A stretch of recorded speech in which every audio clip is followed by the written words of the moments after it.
Bonjour les psychoplumes. Aujourd'hui, je vous retrouve pour parler d'un sujet et sur lequel j'ai beaucoup de questions. C'est-à-dire que les personnes qui écrivent souvent ont différents types de projets, différents types de thèmes d'écriture. Par exemple, il y a des gens qui écrivent de façon créative, hein, qui peuvent avoir des projets longs comme un roman ou des projets plus courts et plus ponctuels comme par exemple la poésie. Ou qui écrivent des nouvelles, enfin qui écrivent quelque chose, voilà, des écrits plus créatifs. Et puis il y a des personnes qui ont des écrits thérapeutiques, hein. Donc si vous me suivez sur cette chaîne, c'est que cela vous intéresse, puisque le blog Psychoplume est vraiment centré autour de l'écriture thérapeutique. Donc, imaginons qu'on ait un journal sur lequel on écrit chaque jour ou presque. Imaginons que vous écriviez à partir de consignes d'écriture thérapeutique ou que vous participiez à des ateliers. Où est-ce qu'on écrit tout ça? Comment on fait pour ne pas se retrouver submergé par tous ces écrits qui se mélangent? Alors évidemment, on peut très simplement se dire, j'ai plusieurs dossiers dans mon ordinateur et un dossier consacré à chaque type d'écriture. J'ai mon roman, j'ai mes nouvelles, j'ai mes poèmes, j'ai mon journal, j'ai mes consignes d'écriture, mes textes comme ça faits en atelier. Oui, pourquoi pas, mais c'est vrai que souvent on dit que l'écriture manuscrite est intéressante, en particulier sur le plan émotionnel, parce que c'est vrai qu'elle passe par le corps, hein, tout simplement, et qu'on a appris à écrire avec le corps, et que avoir un stylo dans sa main et du papier et puis tracer comme ça les mots, c'est très intéressant sur le plan émotionnel. Donc il y a des gens qui se retrouvent avec tout un tas de carnets ou qui écrivent un peu de façon désordonnée en fait dans plusieurs carnets. Et finalement, se retrouvent avec beaucoup de carnets et du coup les écrits se perdent un peu. Donc ce qui est intéressant, je pense, quand on écrit de façon manuscrite, c'est d'avoir un carnet par type d'activité. C'est-à-dire que j'écris mon journal, voilà, c'est un carnet, c'est mon journal. Je peux avoir un autre journal de voyage. Je peux avoir un journal qui est réservé aux ateliers d'écriture. Je peux avoir voilà, un journal de gratitude, par exemple, si c'est quelque chose que je pratique. Et je peux avoir un autre journal, par exemple, pour mes idées créatives autour de mon roman. Ou, voilà, je peux avoir plusieurs journaux, ou je peux en avoir un seul si j'ai pas trop d'activités d'écriture diverses.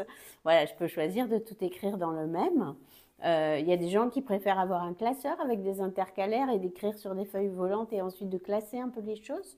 Donc c'est intéressant cette question de la place à laquelle on met nos écrits.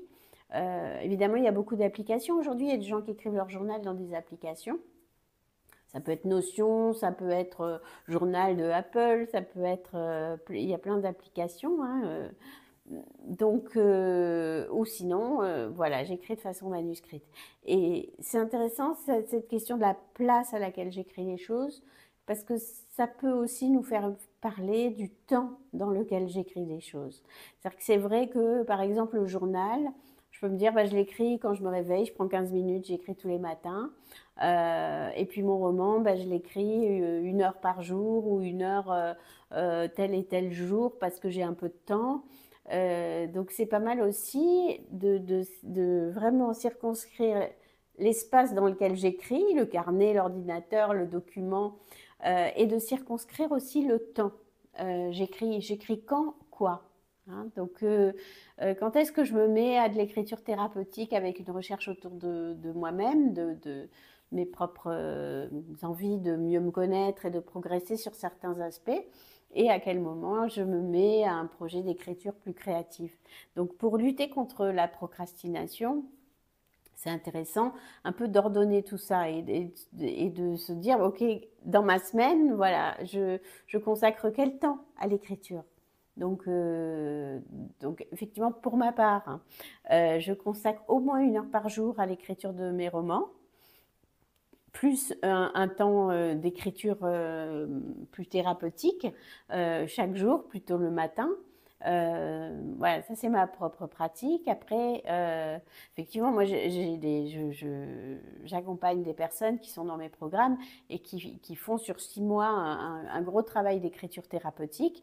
Donc là, c'est vrai que voilà, il faut choisir où est-ce qu'on écrit tout ça. Donc les gens m'envoient leurs textes, mais aussi ils les gardent. Donc dans quel genre de document, à quel endroit j'écris, parce que parfois j'ai envie d'être dehors quand j'écris, par exemple, d'aller me promener, d'écrire dehors. Donc là, est-ce que j'emmène un écran? Est-ce que je garde un carnet pour ça? Voilà, et donc ça me semble pas mal d'ordonner un petit peu cette question de l'espace et du temps par rapport à l'écriture. N'hésitez à me faire vos retours sur ces questions de où est-ce que j'écris et quand est-ce que j'écris. Hein, donc pour que ça puisse apporter à chacun des choses, parce que c'est vrai que beaucoup de gens procrastinent par rapport à l'écriture et ils ont très envie d'écrire, mais ils ne s'y mettent pas, ou pas assez régulièrement en tout cas. Et donc c'est intéressant, si on structure les choses, ça permet de s'y mettre plus facilement. Voilà, j'ai hâte d'avoir vos retours par rapport à vos habitudes d'écriture et je vous dis à très bientôt dans une prochaine vidéo.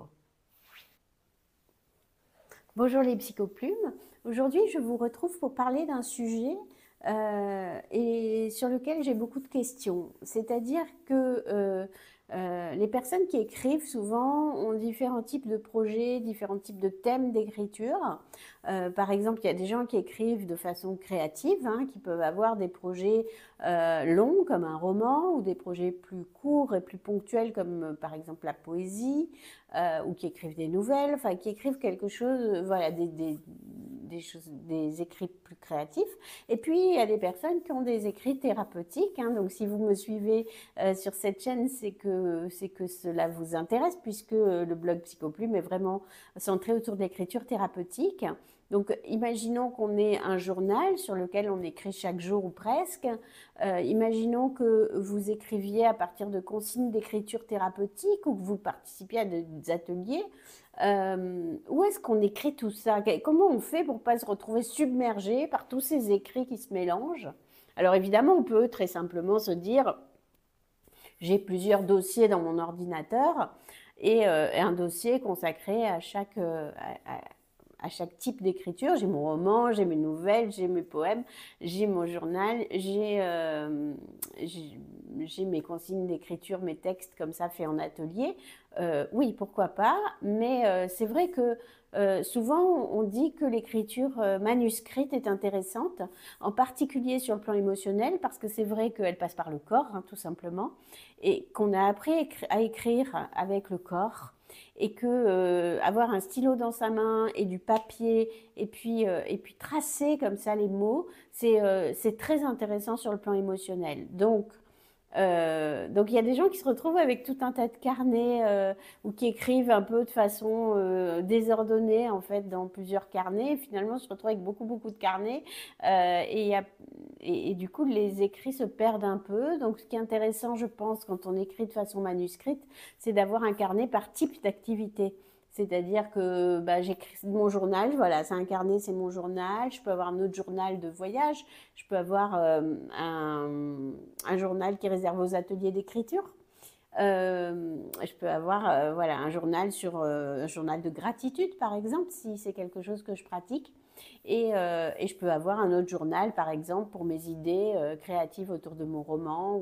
Voilà, je peux avoir plusieurs journaux, ou je peux en avoir un seul si j'ai pas trop d'activités d'écriture diverses. Voilà, je peux choisir de tout écrire dans le même. Il y a des gens qui préfèrent avoir un classeur avec des intercalaires et d'écrire sur des feuilles volantes et ensuite de classer un peu les choses. Donc c'est intéressant cette question de la place à laquelle on met nos écrits. Évidemment, il y a beaucoup d'applications aujourd'hui. Il y a des gens qui écrivent leur journal dans des applications.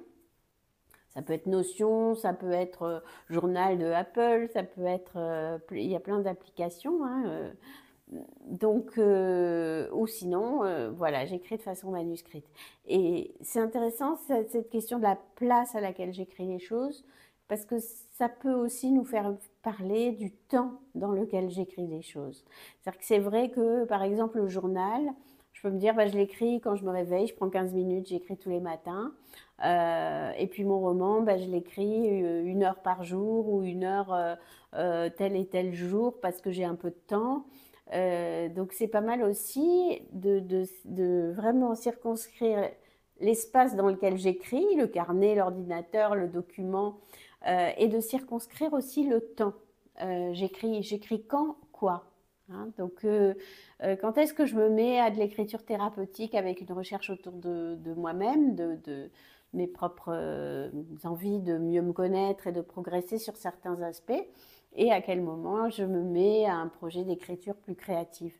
Donc, pour lutter contre la procrastination, c'est intéressant un peu d'ordonner tout ça et de se dire, OK, dans ma semaine, voilà, je consacre quel temps à l'écriture?